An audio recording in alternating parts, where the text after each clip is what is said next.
Alrighty, Travis Wayne Goodsell here. I'm just going to do a quick video, I hope, talking about the Church of Jesus Christ of Latter-day Saints' coding. They use criminal coding in their speech, and Mormons are oblivious to it and get sucked into it, and not only in following the orders and complying, but also in the perpetuation of that coded abuse and coded inhumane white supremacist slurs. For example, everybody knows Nelson is the one who started the covenant path. That's abusive speech, criminal coding. And if you don't understand why, you're going, well, that has to do with the temple, and the temple is the way we get back to God. Well, remember, Nelson's also the one who took away your opportunity to get back to God by taking away the high priesthood. Oh, yeah.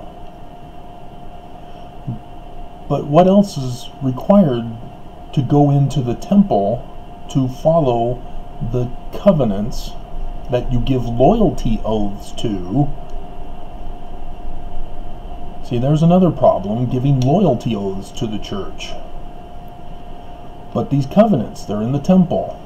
Covenant of God, covenant of the gospel, covenant of sacrifice, the covenant of chastity first, and then law of consecration. Those are the covenants for Mormons. So the covenant path is the temple covenants. And so what is Nelson saying when he says covenant path? That's a trigger word, a trigger phrase. And how? Why? What is it for? Well, remember, he redid the temple recommend questions. What's number 10, Mormons? That wasn't changed. Are you a full tithe payer?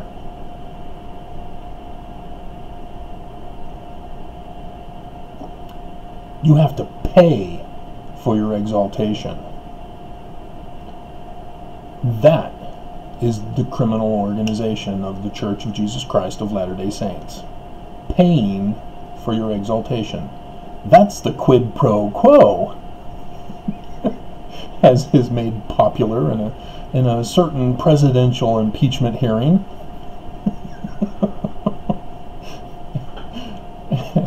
And so maybe Covenant Path Quid Pro Quo was the title. Will that attract people's attention? But yeah, that's, you don't pay for exaltation. You give donations, but you don't pay. And that's where the church goes really wrong.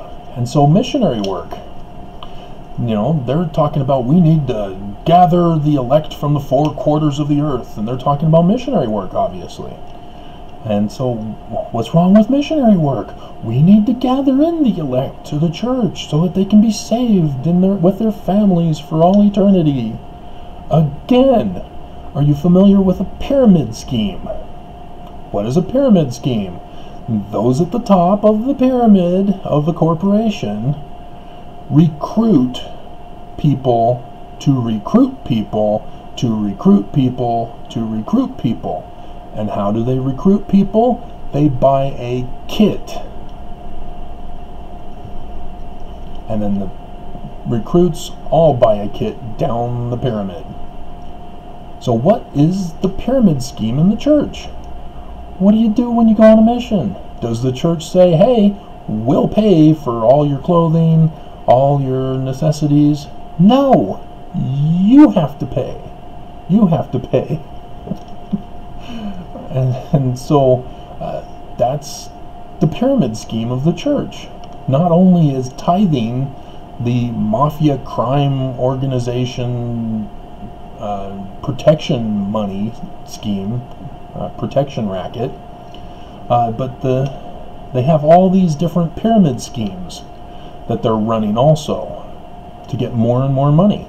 And yes, going through the temple is a pyramid scheme also, because not only do you have to pay a full tithe as part of the protection racket, you also have to pay for your clothing and your magic underwear.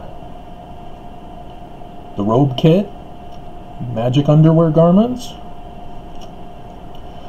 that's all a part of pyramid scheme tactics. Follows the exact pattern. And it's a crime. And this is what the church is doing. And also, Nelson has done the youth battalion. Under Benson, you know, we were the Aaronic priesthood, we were the Royal Army, to prepare ourselves so that when we're adults, we can fight in the war to save America and the Constitution. Oops, wait a minute, no, I guess it wasn't, was it? We're instead defending America from refugees trying to enter into our nation. And we need to separate their families, put babies in cages. And so, yeah, Nelson's doing the youth battalion. Anybody familiar with the Hitler Youth? Exactly. The Hitler Youth was the tactic used by the Nazis to recruit children into the propaganda of Nazi Germany, so that they would grow up brainwashed in the system, that they would see something and say something. Recognize that slogan? Yep. And so, yeah, Nelson, if you've actually read or listened to his talk on that that first summer, and then in the conferences, you know, he's talking about ditching your friends, our children to ditch their friends. Stop watching, you know, the news. Stop watching the news, ditch your Mormon friends, and go out and recruit. He's doing child slave labor on top of it to get children to recruit through the pyramid scheme scandal. Because what do the recruits have to get to do when they become baptized? Pay your tithing. It's all a money scam. Even though they're using religion to talk about all this stuff, it all comes down to generating revenue money for the church. And that ain't right. That's a crime, by definition. Okay, so then there's abusive speech. There's white supremacist speech, which, having grown up with it in my household, I didn't recognize it other than I didn't like it. But now under Trump, I know exactly what it is now. Oh, okay, that makes sense.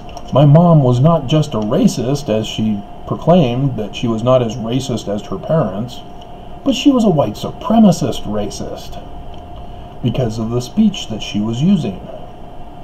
And so she would use the, oh, you're just being emotional. You're a very emotional child.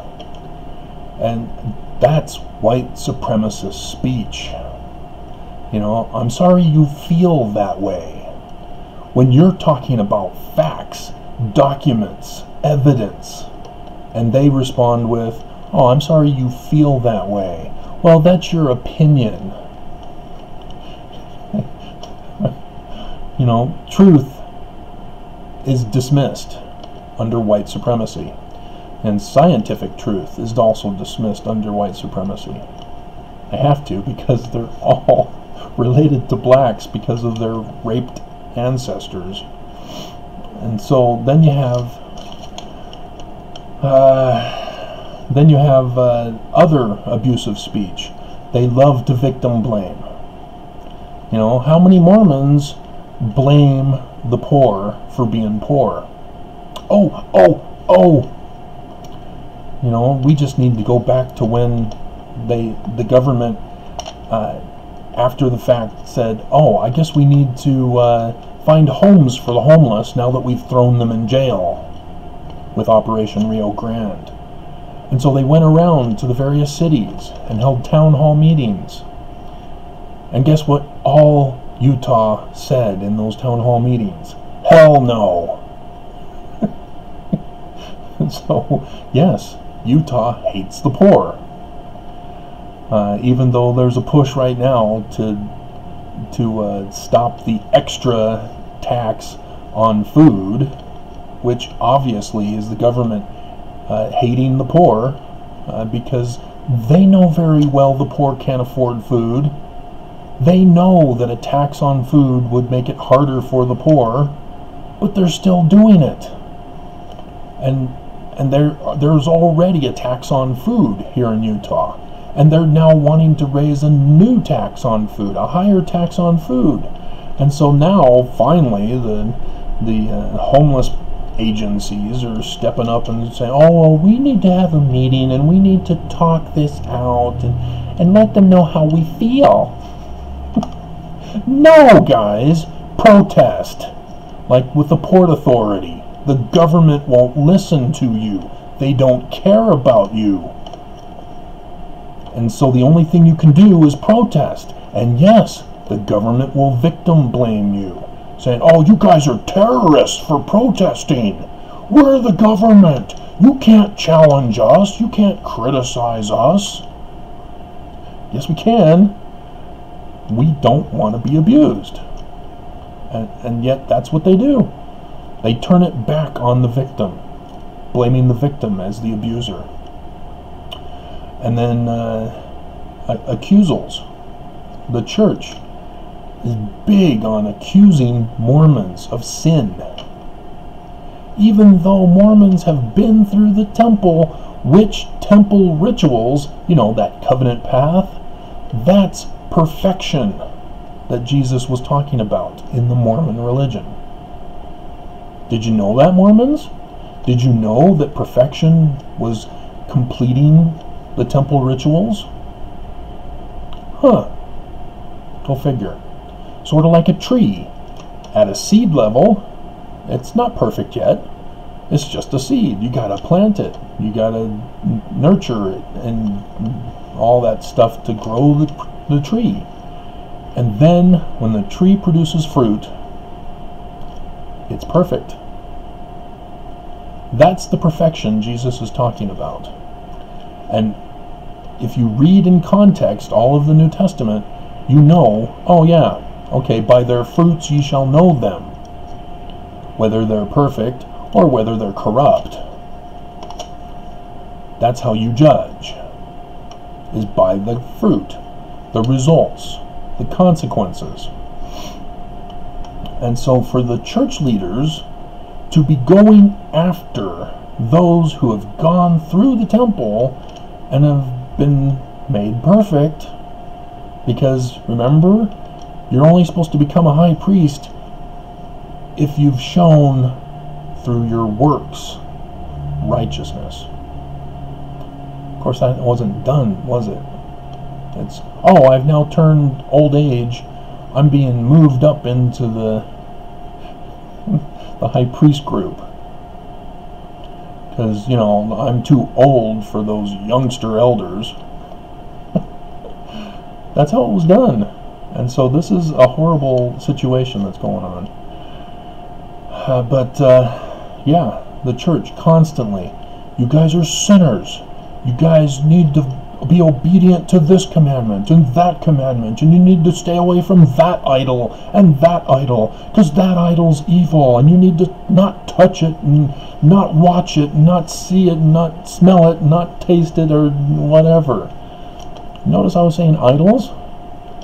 You familiar with idol worship? Any object that is attached spiritual powers of good or bad, right or wrong, evil or righteous, that's idol worship. So now go back to all those conference talks and listen to what they would say about idols, objects, and what to stay away from and what to embrace. That's idol worship. They're promoting idol worship as part of their accusals. They blame you as sinners and use as their justification idol worship. And if you fall prey to it, you embolden them. You become their slave. Because they own you. Because you feel guilty for doing something that's not even wrong. It's idol worship. It has no power over you. If you're unfamiliar with The Labyrinth, with David Bowie and Jennifer Connelly. You have no power over me. Her city's untold and blah blah blah. I can't remember it, but yeah. Idol worship has no power over anybody. And yet the church is promoting it by calling you lower than the dust. And you're saying, well, that's, King Benjamin's talk. Yeah, but what happened after King Benjamin's talk? He then had them all baptized, given them the name of Jesus Christ. Oh. So for some reason, they weren't perfect through the temple rituals? Huh. See, you gotta read it in context, people. So, alright, well, I'm way over time, and we got 40 minutes until the impeachment hearing today. So, gotta go get cleaned up today. So yeah, don't fall for these traps. The church is wrong. It's not the true church. And the sooner you woke up, get woke, whatever they want to call it today. And now they're even saying that if you're getting woke now, it's too late. And yeah, it is too late, Mormons. You can't all of a sudden become woke and then be an advocate against the church. Saying, oh, I was deceived, they deceived me, blah, blah, blah, blah, blah, blah. You're years too late, as that old Levi commercial said about my name.